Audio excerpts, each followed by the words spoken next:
Welcome to DVSK lectures. So JEE అడ్వాన్స్డ్కి apply చేయడానికి కావాల్సిన డాక్యుమెంట్స్ ఈ వీడియోలో డిస్కస్ చేద్దామండి.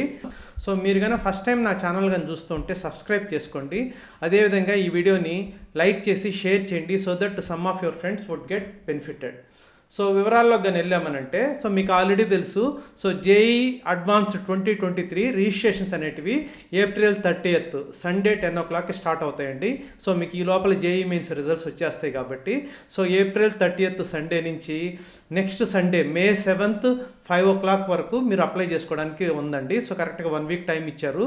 సో ఎవరైనా May 7th లోపల అప్లై చేసి మీరు ఏదైనా రిజిస్ట్రేషన్ ఫీ కనుక పెండింగ్ ఉంటే వాళ్ళు మాత్రం May 8th అంటే మండే రోజు ఈవినింగ్ 5 o'clock లోపల మీరు ఆ రిజిస్ట్రేషన్ ఫీ మాత్రం పే చేసుకోవచ్చు అండి. సో దీనికి అప్లై చేయడానికి కావాల్సిన డాక్యుమెంట్స్ ఏవి అనేది మనం ఈ వీడియోలో డిస్కస్ చేద్దామండి. సో ఫస్ట్ వచ్చేసి 10th క్లాస్ సర్టిఫికేట్ అండి. అంటే దాంట్లో డేట్ ఆఫ్ బర్త్ ఉండాలి. సో మన తెలుగు స్టేట్స్ పిల్లలకి 10th క్లాస్ సర్టిఫికేట్లో డేట్ ఆఫ్ బర్త్ ఉంటుంది కాబట్టి ఇబ్బంది లేదు. సో ఎవరైనా వేరే స్టేట్స్ వాళ్ళకి 10th క్లాస్ సర్టిఫికేట్లో కన్నా డేట్ ఆఫ్ బర్త్ లేకపోతే అప్పుడు instead of 10th class certificate వాళ్ళు డేట్ ఆఫ్ బర్త్ సర్టిఫికేట్ అనేది అప్లోడ్ చేయవలసి ఉంటుందండి. అది ఫస్ట్ డాక్యుమెంట్. సో సెకండ్ది వచ్చేసి intermediate certificate. So intermediate certificate ఉంటే ఆ సర్టిఫికేట్ అనేది అప్లోడ్ చేయాలి. ఒకవేళ ఇంటర్మీడియట్ సర్టిఫికేట్ లేకపోతే అంటే మీరు మార్క్ షీట్ ఉంటుంది కదా, అది అప్లోడ్ చేస్తే సరిపోతుంది. ఇప్పుడు 2023 ఎగ్జామ్ రాసిన వాళ్ళకి సర్టిఫికేట్ అప్పుడే రాదు కదండి. సో మీరు మార్క్ స్టేట్మెంట్ అప్లోడ్ చేస్తే సరిపోతుంది.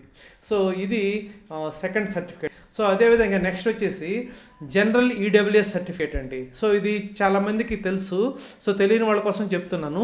సో ఈ జనరల్ ఈడబ్ల్యూఎస్ సర్టిఫికేట్ అనేది April 1st 2023 తర్వాత తీసుకొని ఉండాలి అండి. అంటే ఈ మంత్లో తీసుకొని ఉండాలి. సో ఫైనాన్షియల్ ఇయర్ అనేది April 1st నుంచి స్టార్ట్ అవుతుంది కాబట్టి సో ఈడబ్ల్యూఎస్ సర్టిఫికేట్ ఎప్పుడైనా కానీ April 1st తర్వాత తీసుకోవాలి. So it will be valid only for 1 year. So ఎవరైనా April 1st తర్వాత అప్లై చేసి సో వాళ్ళకి కానీ ఇంకా ఈడబ్ల్యూఎస్ సర్టిఫికేట్ కానీ రాకపోతే సో దానికి మీరేం కంగారు పడాల్సిన అవసరం లేదు. సో దానికి ఒక డిక్లరేషన్ ఫామ్ సబ్మిట్ చేస్తే సరిపోతుంది. అది కూడా మీకు చూపిస్తాను. So if any general EWS candidate fails to submit general EWS certificate at the time of online registration, అంటే ఇప్పుడు ఆన్లైన్ రిజిస్ట్రేషన్ టైంకి కానీ లేకపోతే the candidate has to upload A declaration to that effect. అంటే నేను కౌన్సిలింగ్ టైంకి JoSAA counselling టైంకి ready చేసి దాన్ని సబ్మిట్ చేస్తాను అని మీరు డిక్లరేషన్ ఇస్తూ అది సబ్మిట్ చేయవలసి ఉంటుందండి. సో మీకు ఆ ఫామ్ కూడా చూపిస్తాను. ఇప్పుడు చూడండి ఇక్కడ. So this is the declaration form that you need to submit. దాని మీద స్టూడెంట్ పేరెంట్ ఇద్దరు సైన్ చేయాలండి. సో ఇక్కడ చూడండి, April 1st 2023 తర్వాత తీసుకున్న ఈడబ్ల్యూఎస్ సర్టిఫికేట్ నా దగ్గర లేదు. సో అందుకని నేను దాన్ని సబ్మిట్ చేస్తాను కౌన్సిలింగ్ టైంకి అని చెప్పేసి అక్కడ క్లియర్గా ఉందండి.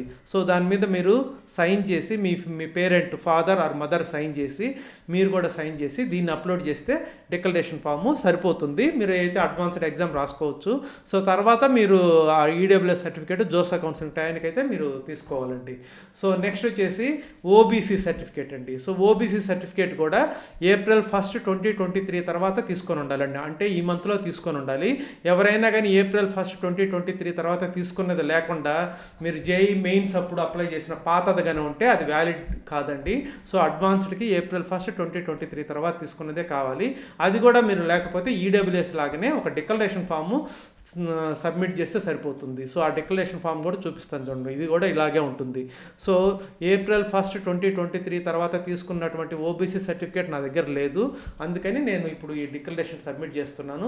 నేను జోసా కౌన్సిలింగ్ టైంకి నేను సబ్మిట్ చేస్తాను అని మీరు ఇక్కడ ఉంటుందన్నమాట. సో మీరు సైన్ చేసి మీ పేరెంట్ ఫాదర్ కానివ్వండి మదర్ కానివ్వండి సైన్ చేసి ఈ ఫామ్ని మీరు అప్లోడ్ చేయవలసి ఉంటుంది instead of OBC certificate. So ఇది కూడా మీరు డిక్లరేషన్ ఫామ్ ఇస్తే సరిపోతుందండి.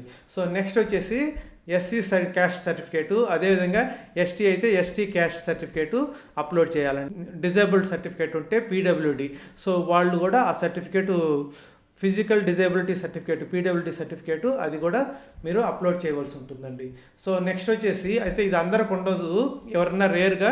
సో పీడబ్ల్యూడి క్యాండిడేట్స్ ఎవరైనా డిఫికల్టీ ఇన్ రైటింగ్ ఉంటే వాళ్ళు కాంపన్సేటెడ్ టైం అండి, ఎక్స్ట్రా టైం తీసుకోవచ్చు. సో దానికోసము ఒక లెటర్ అనేది రాసి సో మీకు అనెక్షర్లో ఆ వెబ్సైట్లోకి వెళ్తే ఫామ్ ఉంటుందండి. ఆ ఫామ్ ఫిల్ చేసి so along with copy of disability certificate or disability and having difficulty in writing certificate అది అప్లోడ్ చేయాలండి. అప్పుడు మీకు మీకు కాంపన్సేటరీ టైం అనేది వస్తుంది.